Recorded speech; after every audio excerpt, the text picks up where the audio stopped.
Welcome in, everybody, to GC Live, the Postgame Show. South Carolina goes on to get the win against Vanderbilt, and they become bowl eligible.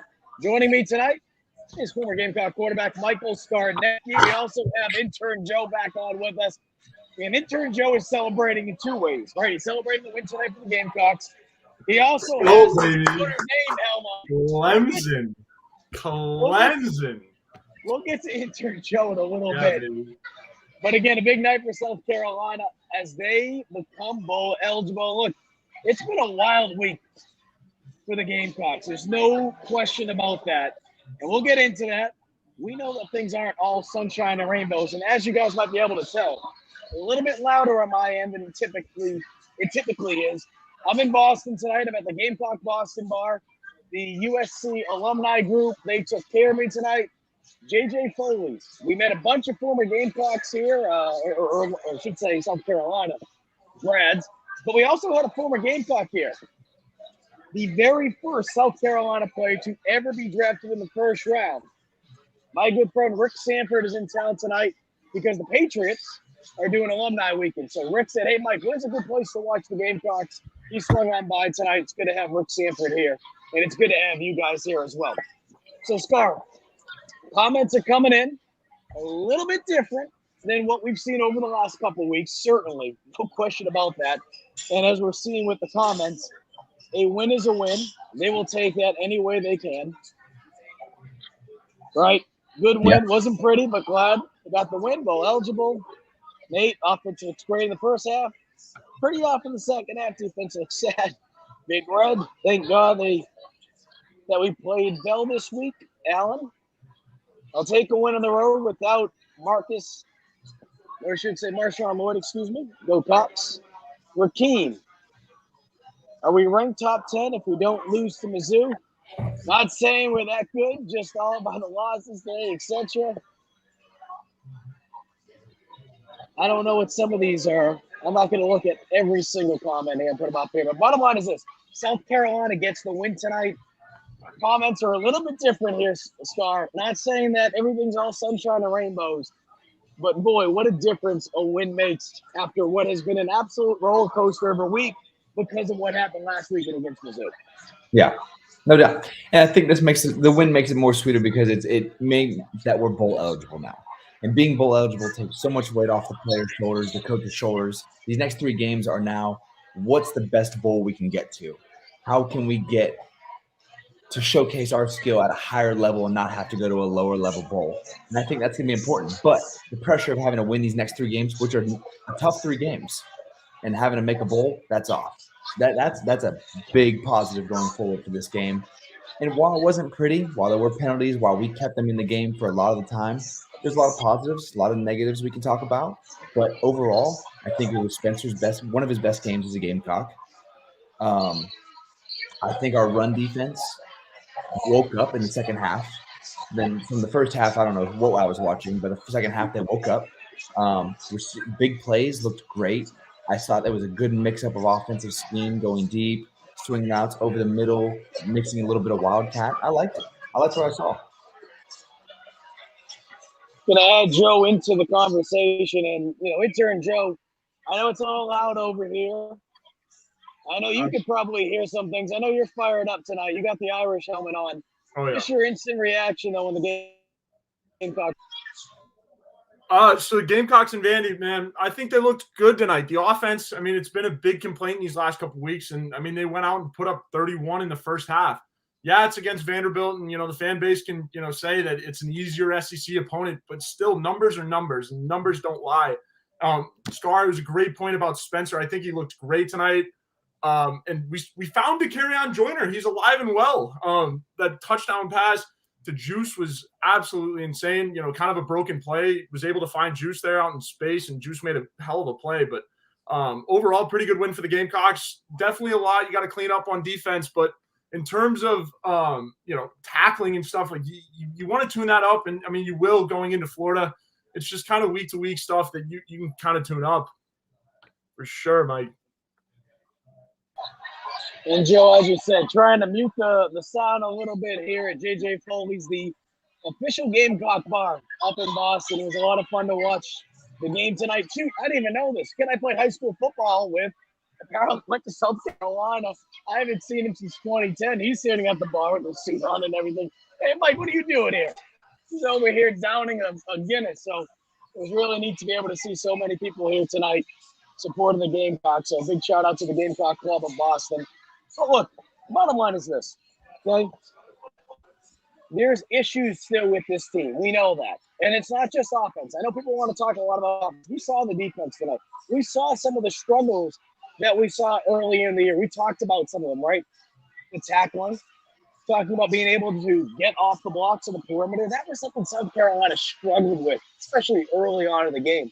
And then they put together a couple good series right before halftime, which was good to see. The younger guys, it goes without saying, Nicky Manwuri, DQ Smith.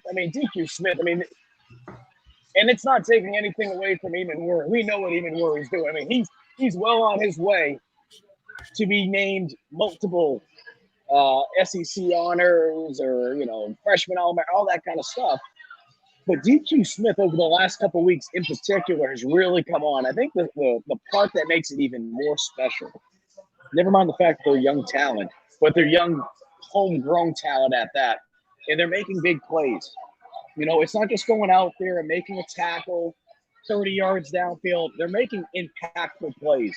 And I think with this South Carolina team, as we've seen throughout the course of the season, you can't always count on their offense. And their special teams has bailed them out at times, right? Whether it be the first week with 2 block kicks for touchdown return, or 2 50-yard field goals by Mitch Jeter, or Texas A&M 100-yard kickoff return. They've done things that in years past they haven't done enough of. And that's not to say that the offense is off the hook. But I feel like during the course of the season and a lot of the wins that they've had plays, big plays on defense and special teams. And we saw that again tonight.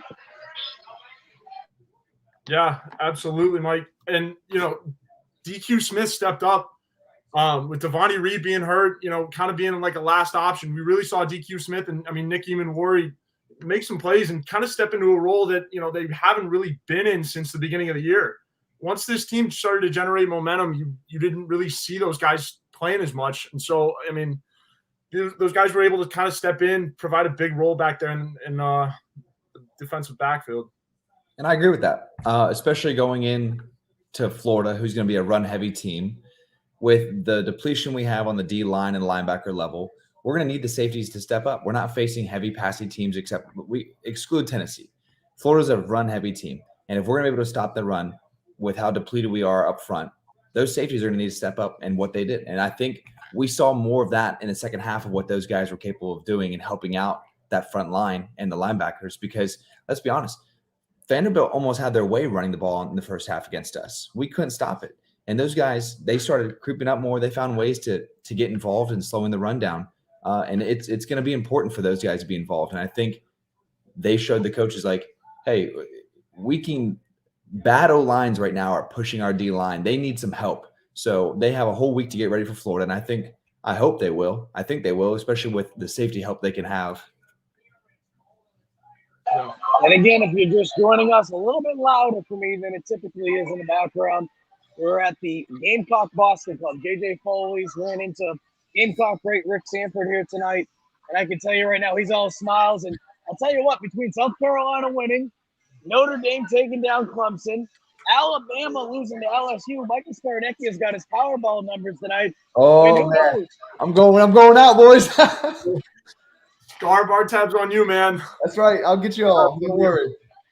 So, guys, I'm seeing a bunch of comments. We appreciate it. Good to see intern Joe back on with us. We have that number. You want to call Rudy over there. There's the number. Give Rudy a call. We'll get you onto the program. Scar, you mentioned something a little bit earlier, and I want to go back to it. You mentioned how this was probably one of the better games, if not the best game, for Spencer Rattler. Now, it's real easy to look at the stat sheet and say, okay, this is how many passing yards he had, completions. And to you, outside of the box score, what stood out to you tonight about what Rattler did? A couple things. So his deep ball, was on today. He was putting that in just the perfect spots, giving his receivers the ability and opportunity to go up and make the play. We saw it with the one where he was rolling out and he threw it in the right corner of the end zone. I think it was in the first half. The very first drive, we saw him throw a beautiful ball off a play action pass. His deep balls were on, which is one thing that I think he's been a little inconsistent with. And I think we're seeing today we saw what he's capable of in the deep ball realm. His pocket awareness, like his clock was moving even when the pocket wasn't breaking down, you could just see he was feeling the pressure, ready to move and get out of the pocket. And let's be honest, Spencer is probably one of the better quarterbacks in the nation when he's rolling out and he's getting out of the pocket. He's very accurate on the run. And I think we saw that several times tonight. But he just didn't make silly mistakes that he's made in the past. Didn't try and force a ball. He saw the field well. And I don't think he panicked much. I think he was calm back there. Even though Vanderbilt was getting consistent pressure on him, he was able to maneuver, keep his eyes downfield, and find the open receivers. And it also helps that we were mixing some schemes up, doing some play action, short, intermediate, deep balls, and we were getting Bell involved a lot more. And he brings just a different element to the table for our offense for what he can do. But he's such a versatile player. I think we need to move him out a little bit from just a running back position and stretch him as an actual true kind of receiver-esque style. But what we saw from Spencer, I hope we continually see this from Spencer, because this is the Spencer I think every fan was expecting to see the entire season. Intern Jones, we might be having a call, so I'm going to let him take that. Wearing a helmet, I can't even take him serious right now. It looks like freaking Rudy coming off the bench. I'll say this, though, before we see who we have on for the first call tonight, Mike. And one thing I do want to get into in a little bit is just how they use Jaheim Bell. And that's going to be something that it's going to take a couple minutes to get into. So I don't want to get into it quite yet. Because intern Joe sends me, it's our good friend Bree. Bree, you're on the GC Live Postgame Show. How we doing? Bree? Oh, it's Mike. I'm on? Okay. Yeah. You're on, Bree. All right, cool. So I am calling it. Obviously, I put out my last tweet was, hey, let's all be happy. Let's focus on the win. We're both eligible. No buts tonight, okay? But obviously, now I'm on the show, so we're going to have the buts. But I agree with Perry. I felt like what I saw from that was a total 180 from last week, because I've said all year that Rattler was progressing, managing the pocket better, each team, little bits at the time. But last week, I felt like he almost went completely backwards. Wasn't managing the pocket well. He was locked in on one receiver. Now, y'all know I'm going to go break the play down and look at it totally different, after I get off this call and through tomorrow, and I'm going to put my stuff out there. But watching it as the game was progressing tonight, I felt like he got back on track from where he was at Mizzou. Now, is that the Mizzou defense? I don't know. Maybe it's the Mizzou defense. But, I felt like, and I said last week, Rattler looked like he was locked on one receiver from the time the snap happened. And tonight, I didn't see that. I felt like he was looking across the field more, managing his pocket better. And so I think he's right. Of course, it's Perry. Of course, he's probably right on with that, right? I saw a big improvement with it. On the other hand, I'm not entirely happy with play calling. I saw a lot of Gamecocks tonight going, that couldn't have been Satterfield because the plays were totally different. I didn't see a huge difference in play calling. I know there were some cute plays at the beginning of the game that blew up and all that. I didn't really see a huge difference in play calling tonight, but we won anyway. I think that was, I think the players personally went out and won that game tonight. I felt like, in spite of coaching woes tonight, those players take their butts off and refuse to lose to Vandy tonight. And big hats off to those guys. Absolutely. And I agree with him. I agree with a lot of the statements he just made. The one thing I will say, though, outside of the coaches, and maybe this does come down to coaching because it's discipline, is we kept Vandy in the game. How many times are we going to do a holding and offsides, a pass interference, something to keep them in the game. It was kind of bothering me a lot throughout the game because I was like, man, we could put Vandy away several times throughout the entirety of the game. Second half, early in the first half, but we kept them in the game. Heck, even in the very last part of the game, what was that last play call on the fourth down where we fumble it off, where we snap it, hits off the player in motion? And it's just little things like that, giving Vandy an opportunity to potentially go down and score, which are things we have to avoid when we're facing better teams. Because let's all not be blinded. We're facing Vandy. It's a great win. We all should celebrate it. But it's not something that we could just go say, hey, this is how we're going to consistently play from here on out. We have to look at the positives and the negatives, but the penalties have got to stop. When we face good teams, those are going to hurt us beyond how they hurt us tonight.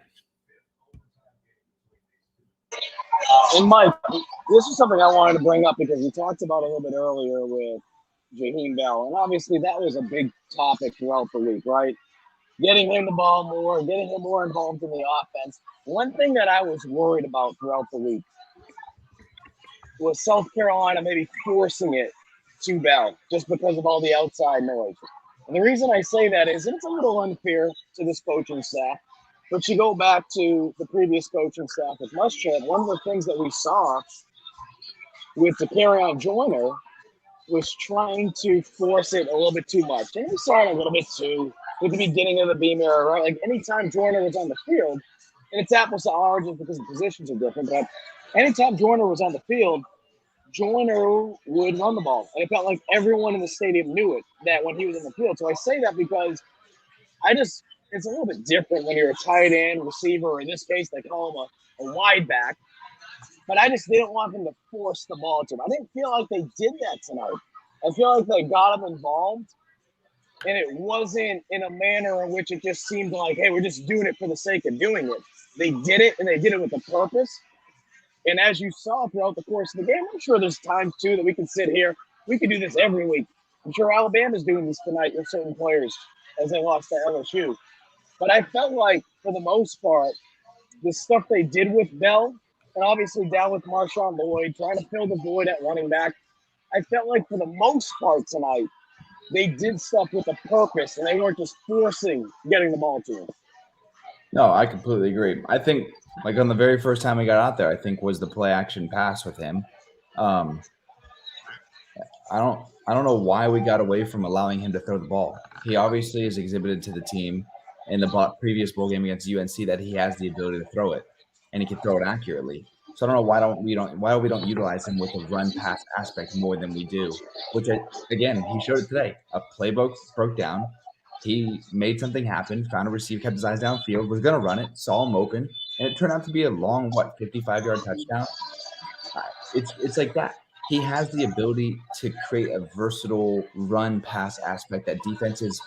It's tough to game plan against, and they're not going to game plan against it because it's so infrequent that we run that. Like teams aren't really going to game plan. So if you throw it in, like you're saying, in just not a random force it manner, it could be a very effective way for us to drive the ball or score. I know intern Joe's nodding his head over here. I know we got some questions here too. I want to make sure that we get to everybody, so I'm going to go back and go through some of them. Hockey Talk asked a little bit earlier, is Stone Benton playing? He is playing. I know that some people would probably like to see him play a little bit more. The big thing is, and this goes back to preseason, I had this conversation with Pete Lembo with certain players. We can use, Blanton in this case. You have to figure out at some point, okay, do you want to burn that red shirt? How much are they playing on defense? How much are they playing on special teams, right? If they're playing a lot on special teams, but you feel like you can get more out of them and they're not playing as much on defense, at some point you got to ask yourself, especially with the rule a couple of years ago they put in, I still look at it as a new rule, that you can play in 4 games and be able to still maintain that year of eligibility with that red shirt. They're past that. And I think with Blanton, we're going to see him play a little bit more on defense. But at the same time, too, it's not going to be the number of snaps that we're seeing from DQ Smith or Nick Eamon-Worry. So it's not to say that we won't see an increased role over the next couple of weeks, because sometimes we see that. Yeah. Sometimes we see that depending on the course of the season. Now with South Carolina, it's not saying, okay, they're bowl eligible, everything's fine. Because, look, next week you're playing down in the swamp. We know that. But out of the 3 games remaining, Florida, Tennessee, Clemson, the game against Florida is the most winnable. And when you're talking about trying to get to a better bowl game than, I'm making this up, but like the Birmingham Bowl, that's going to be your best opportunity. I'm not saying that look, I don't want to be over here like they got no shot against Tennessee and Clemson. I mean, crazier things have happened. But I can't see them beating both teams right now. I'm sorry. Or beating either one of them right now. So when you look at the 3 games left, and you have to ask yourself, you're being honest with yourself, if they have to win one game, what's that one game that's more likely than the others? It's going to be Florida. Again, you're going to the swamp. That's not going to be easy. Yes, it's a road win tonight against Vanderbilt. We know Vanderbilt has had their struggles. It's nice that we did that. It's different next week. So, Mike, look, this is great. You're bowl eligible. And like I said from the beginning of the season, it's not that wins don't matter, because it's easy to use that in the recruiting pitch, right? It's saying, okay, everything that we told you in preseason or going back to last year, it's not just, sunshine and rainbows. The wins a lot. I get that. But it's more so with the bigger picture. This season, it wasn't about this season. Even if they had 8 wins, 9 wins, whatever the case may be, it's about the future. You weren't going to win an SEC East title this year. We knew that already. I know some people probably thought that. I think they got a little ahead of themselves. But you're able to get some good players in the transfer portal. You're building for the future. Young, talented players are making an impact right now. It's about continuing to build on that foundation, Mike. And now you have those extra practices.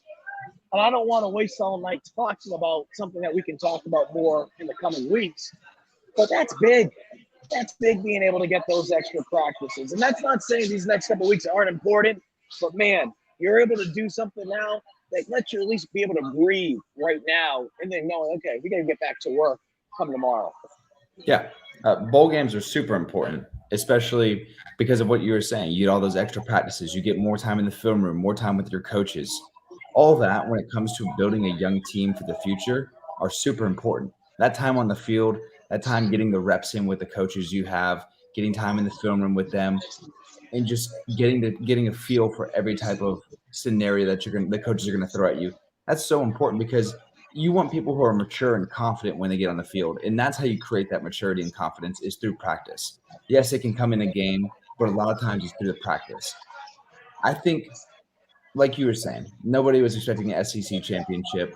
We were all expecting a solid season. I think a lot of us were probably expecting more continuity and an identity in this offense. There's been just so much fluctuations with how this offense performs, and that's been the frustrating thing. Is today we saw our offense perform almost in a flawless manner. I think the one thing that we were lacking in was probably our run game. Our run game, obviously, with Marshawn going being hurt, that hurt us a lot. We don't have a lot of depth, or we don't trust our depth at running back, because we didn't really utilize the actual running backs we have in that room. They stuck Bell back there and ran him I don't know how many times. But that's all to say, our offense, this is how they should have been performing and can perform all season. And seeing how we performed today, seeing how we performed last week, I think Gamecock Country is frustrated with that, because they're just like, see, we have the ability. We can do it. Why don't we have this cohesiveness? Why don't we have this fluidity when we go out there week in, week out against these teams that we're facing, and especially when we're not even facing super strong teams right now? It's Missouri, Vandy, Florida. It's not the Georgias and the Clemsons of the world. These are the games that we should see an identity, a fluidity, a cohesiveness when our offense goes out, or we can drive and people aren't wondering, why are we calling these play calls? Because you're like, okay, this makes sense. We're driving. I can see what his game plan trying to be. Today, you could see it. You saw what he was trying to do. Everyone was probably pleased with it. And that's assuming Satterfield was even calling the plays. He may have pulled a Spurrier and had someone else call plays. Hey, Mike, you bring that up. I'm sorry to cut you off. That's something that we're going to look into the next couple of days. that Beamer press conference is going on right now because of the rights to that press conference. We can't cut into that, but we will obviously look at that over the next couple of days. Talking Tuesday nights, GC Live, talking Tuesday nights. We'll get into that on Tuesday nights, but that's something that people are going to be asking, Mike. That's something people are going to be asking. Intern Joe's giving me a thumbs up. We have Jaden on the line. Jaden, you're on the GC Live postgame show. Hi, how are you? Good. How you doing?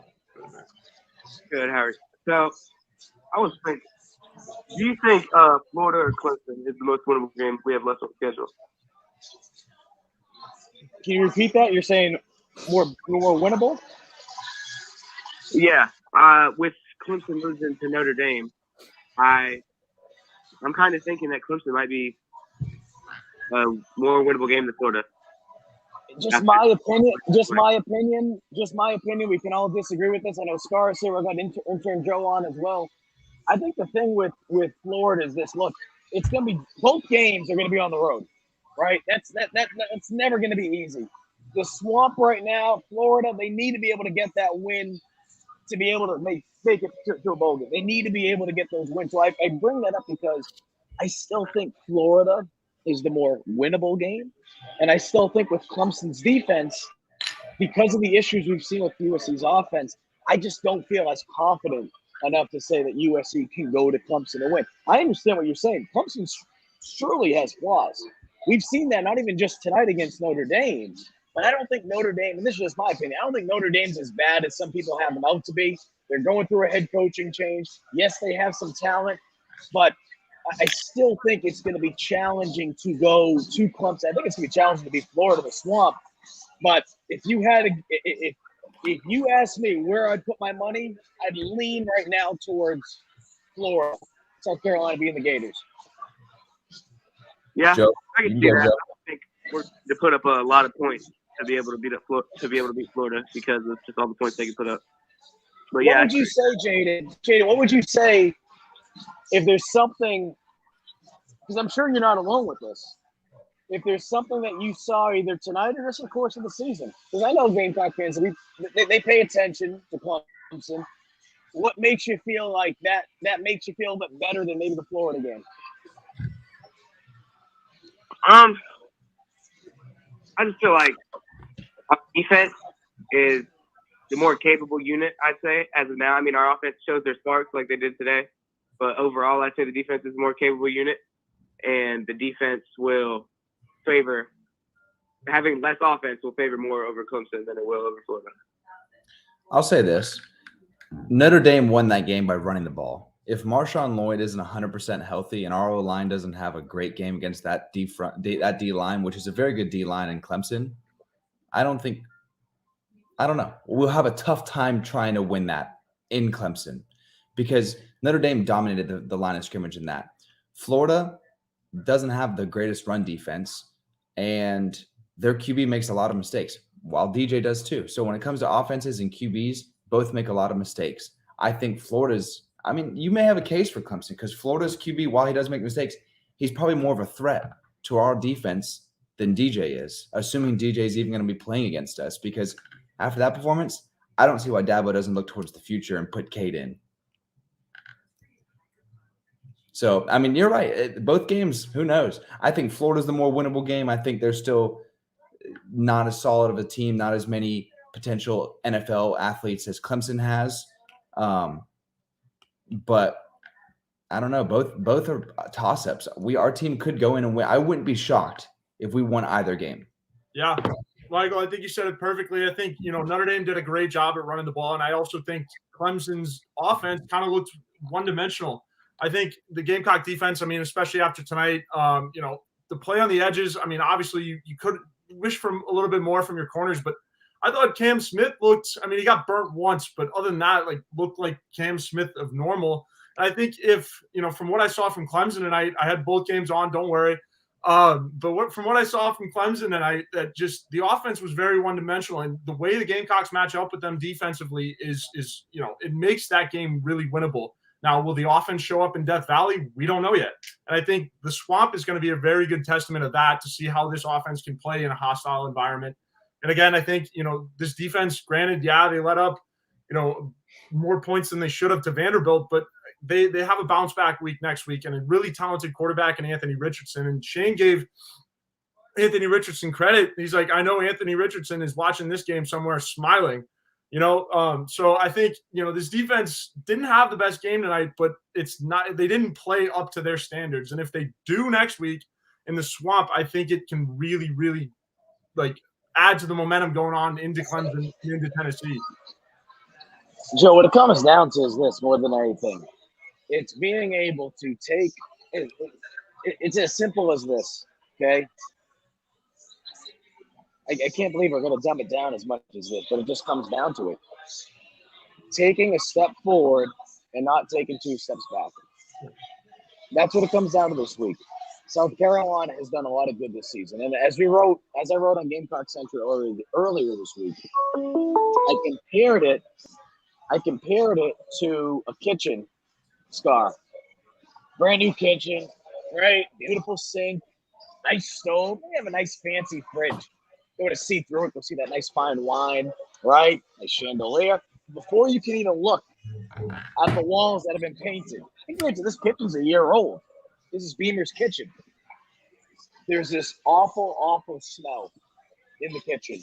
And anything good in it, you're distracted. And I feel like because of how the offense performed last week, it's distracted. I'm not just saying it was last week. We've seen issues with the offense throughout the year. But because of that, it's distracted everything that has been good because there's been a lot of good going on with this team.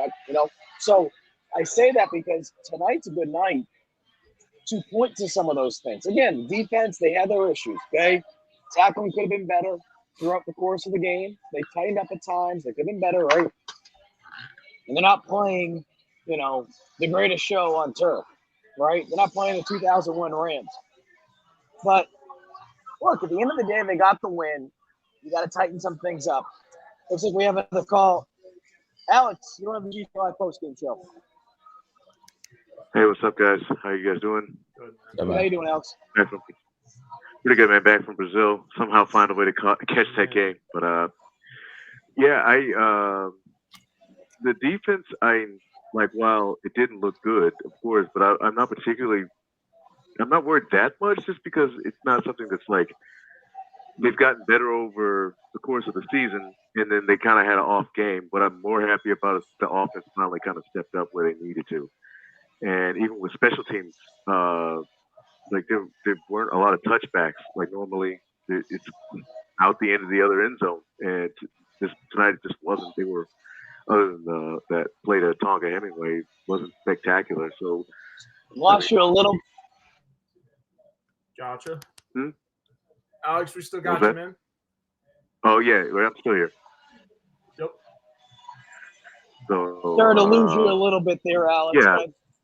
Offense picked up and did what they were supposed to do. Yeah. Oh, okay. Absolutely. Hold on 1 second. Absolutely. I think Mike's got better now. We appreciate Alex. Started to lose you there a little bit. Mike, I don't know how much you heard of that, but I think the bottom line is, right, you wanted to see some type of progress this week. You wanted to see some progress, and they were able to do that tonight in some shape, way, or form. Again, no one is saying that the issues that they had a week ago, right, with the offense, even some of the issues they had with the defense, even though I put some of that on the offense in the first quarter, because they just couldn't stay on the field. 15 plays in the first 3 series of the game. First 3 series for South Carolina against Missouri. Not helping your defense get that rest. Outside of the 96-yard drive, you can't excuse that. But the point being is, I feel like we wanted to see some type of progress from the offense tonight. I felt like they showed that a little bit. Nothing to the point that makes you say, oh, my God, this thing solved all the problems. But they did something that you just wanted to make yourself feel better about after what you saw last week. Yeah, 100%. We have a tough stretch of 3 games right now. And if we want any chance – I'm not saying we're going to win them, but if we want any chance in winning these next 3 games, we're going to need to play on offense the way we played tonight. Our defense is obviously I think Alex was the caller. He said they're going to have to tighten some things up. We didn't look great on the run defense. Our pass defense, off and on a little bit, but overall our corners looked good. But if our offense plays like this is going to give us a chance crazier things have happened. It's not like Florida's unbeatable. Clemson obviously just showed they're beatable. Tennessee, maybe with the grace of God and Gamecock Nation, we might beat them. But we need our offense to play the way they did today to have any opportunity, any chance to beat those teams. Now, when I say that, I also mean with a healthy Marshawn Lloyd. Without Marshawn, I think we are lacking an element and a dimension that you can get away with against a Vanderbilt. You can't get away with against good teams. We couldn't run the ball effectively tonight. And I think that's probably the one negative that I think most of Gamecock Nation can agree on is the lack of run game and the lack of depth we have at running back. I don't know if it's just a lack of trust because of fumble issues in practice or what it is, but I just don't see Bell being a natural running back there. I think he may be a better sweep player, getting him involved the way that Brock Bowers gets involved with UGA, that kind of stuff. I don't think he's just a straight up line him up in the backfield kind of running back. But all that being said, I'm putting that aside. I'm talking about the pass game now. Spencer looked good. Spencer looked calm, and he's going to need against these good rush defenses coming up in the next 3 weeks. We're going to wrap things up in a little bit. It'll be a little bit of a tighter show tonight, more so just because the reality is it's after midnight. I know this was a late finish. So we'll wrap things up, and we're going to have plenty to talk about. I love Eugene. Let me tell you something, baby. Not only am I covering the Patriots, I'm covering South Carolina. I know you're probably a Clemson fan, and because I'm up in Boston. Look, because I'm up in Boston, I got to do my job, right? As an unbiased reporter who now also covers the ACC up in Boston, it's my duty to share that Notre Dame defeated Clemson 35-14. So this likely means the ACC will not be representing the college football playoff. I'm sorry, Eugene. I'm so sorry. I'm sorry. This is beautiful. Oh, this is beautiful. I love this. Well, I'm going to tell you what. We're going to wrap things up, Scar.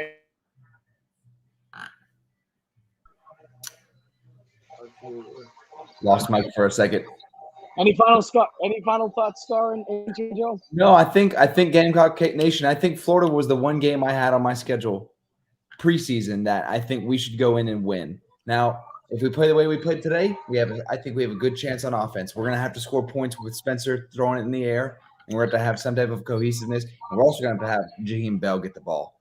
We get Jaheim Bell the ball, and Marshawn Lloyd is healthy, we might have a chance. Our defense now is going to have to force Anthony Richardson into making mistakes because the turnover battle, again, is going to be the important factor of whether we have a chance of winning that game or not. Yeah, absolutely. I think the defense played, again, like we said, it was Vanderbilt, but they still showed some signs. Darius Rush looked like himself. He's big. I mean, it was insane, really athletic play that he made. And I think one thing that we haven't talked about tonight, Mike, is the special teams. How about Tonka Hemingway? The fake field goal. What in the world was that? Tonka Hemingway continues to make plays offensively that we don't really see out of the defensive tackle. The Tonka truck. Tonka Hemingway. I don't like the but Mike, it was overall, it was a happy game. It was a weird game in Nashville. It took forever to finish off. I think it's a win for the window. Any momentum you got going into Florida, and thank God the team upstate lost. Right. Yeah. Oh, a comment that I want to respond to real quick is Josh Likely saying Spencer returned for a second year. Listen, I think he's going to have to return for a second year. I don't think he's had the year he's wished, and I think that second year in this offense will do him good, assuming we still have the same offensive coordinators. But I think Spencer's probably going to come back for a second year. Yeah, I think it's up for debate, again, depending on the coordinator situation, where that all goes. It really kind of depends on that, and I guess where his faith lies, if depending on it. I think the service is going. I think the service is going in and out, guys. I want to apologize for that. Look, appreciate everyone tuning in tonight. We're going to do some more things on Tuesday night. We're going to talk more about this game. Again, it's after midnight. We're going to wrap things up here. But Michael Scarnecchia, appreciate you hopping on. Intern Joe, appreciate it. And everyone that called in and everyone that commented. I love seeing some of these comments right now. I didn't win. Into CBS Boston tomorrow. We're going to pre-post game show tomorrow. Love you, buddy. Appreciate you guys. Have a good one. We'll do it again Tuesday night. GC Live, talking Tuesday night.